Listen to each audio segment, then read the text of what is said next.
Okey, hai semua. Hari ini saya nak share macam mana saya masak keria gula Melaka. Okey, jom let's go. Okey, so ni resepi untuk separuh adunan sahaja. Okey, so separuh adunan ni dapat dalam 15 biji kuih keria. Okey, so saya guna ubi keledek, dia warna putih kat dalam, kulit dia warna oren tapi isi dia warna putih. So saya guna dalam 500 gram. Okey, mula-mula sekali kita cuci ubi keledek ni. Okey, so cuci bersih-bersih lah. So saya cuci bersih-bersih menggunakan air paip. Okey, lepas sudah clean dah, saya cuci dua-dua sekali. Okey, so lepas tu dah clean. Okey, so next kita dah buang kulit. Kita nak rebus ubi keledek ni. Jadi kita akan potong dia kecil-kecil. Terpelanting lah pula. Okay, so kita potong dia kecil-kecil, taklah kecil sangat, just sederhana saiz dia supaya kita dapat rebus dengan cepat.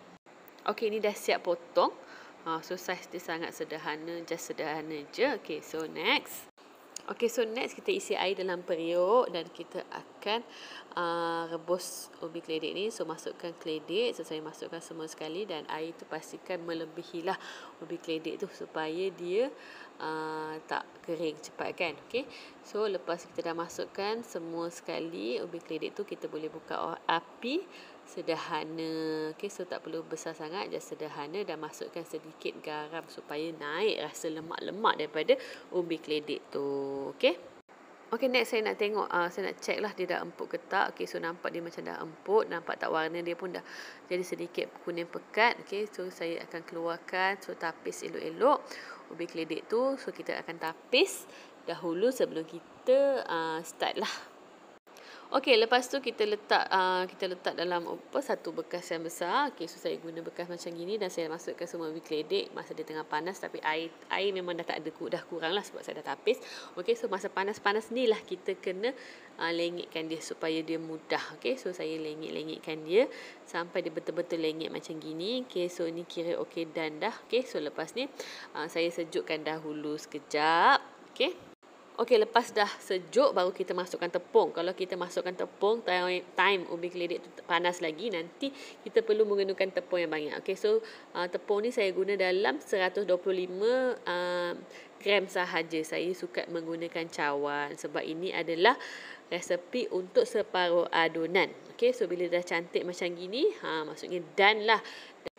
Okey, so yang ni saya guna loyang, atau loyang ni saya dah alas dengan plastik, dan atas plastik tu saya dah letak minyak supaya senang kita nak buat adunan, dan letak dekat atas dulang tu. Dan ni pula adalah mangkuk berisi dengan sedikit minyak supaya saya senang nak uli kita punya kuih keria tu supaya dia tak melekat dekat tangan. Okey, so mula-mula kita basahkan tangan dengan air tadi dan kita ambil adunan tu, bulatkan dan kita timbanglah dalam anggaran saya guna dalam 30 gram. Satu kuih keria tu lebih kurang dalam 30 gram dan kita bulat-bulatkan dia. So bulat-bulatkan dia bagi dia cantik. Okey, so bulat-bulat.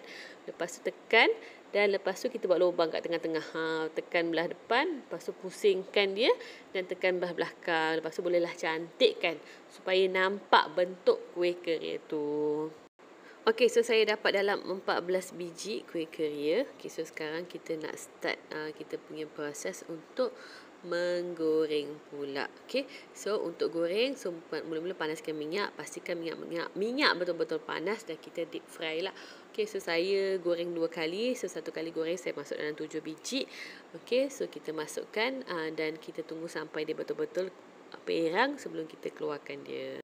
Okey, so kalau yang macam gini dia dah jadi macam ni, maksudnya dia dah cantik lah. So boleh keluarkan. Okey, so saya keluarkan one by one. So slowly lah supaya kita tak bawa sekali dia punya minyak. Kita nak minimizekan kita punya penggunaan minyak, dan pastikan api tu pun kena jaga jugalah supaya jangan terlampau kecil. Sebab kecil sangat nanti kuih keria kita ni akan menyerap minyak yang banyak. Okey, so kita tak nak lah tu kan. Kita tak naklah perkara itu terjadi gitu. Okey, so lepas done semuanya. Okey, so saya nak tunjuk sebab dia zoom jadi nampak besar lah pula kuih keria tu kan. Okey, so ni adalah next lah. So saya goreng 2 kali. So saya masukkan gorengan untuk kali kedua. Okey, so ni kuih kering yang dah siap. Nampak tak dia tak terlampau masak, dia tak terlampau gelap lah. Just nice. Okey. So next saya nak start sira dia punya gula pula. Okey, so saya guna dalam 125 gram. Saya guna 137 lebih kurang 125 macam tu lah.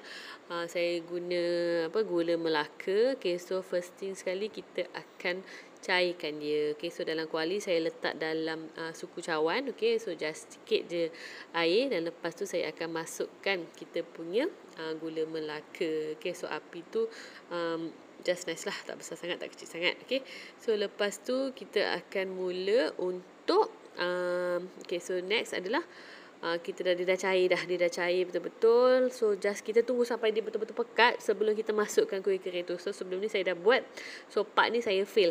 So ini adalah kali kedua lah saya buat kuih kering ni. Okay, so bila dia dah betul-betul pekat, nampak tak dia punya buih dah banyak. So saya tak masukkan gula putih tau. Sebenarnya you all kena masukkan gula putih supaya lagi cantik gula tu. So saya ingat tak perlu masuk gula putih, just masuk gula Melaka tak.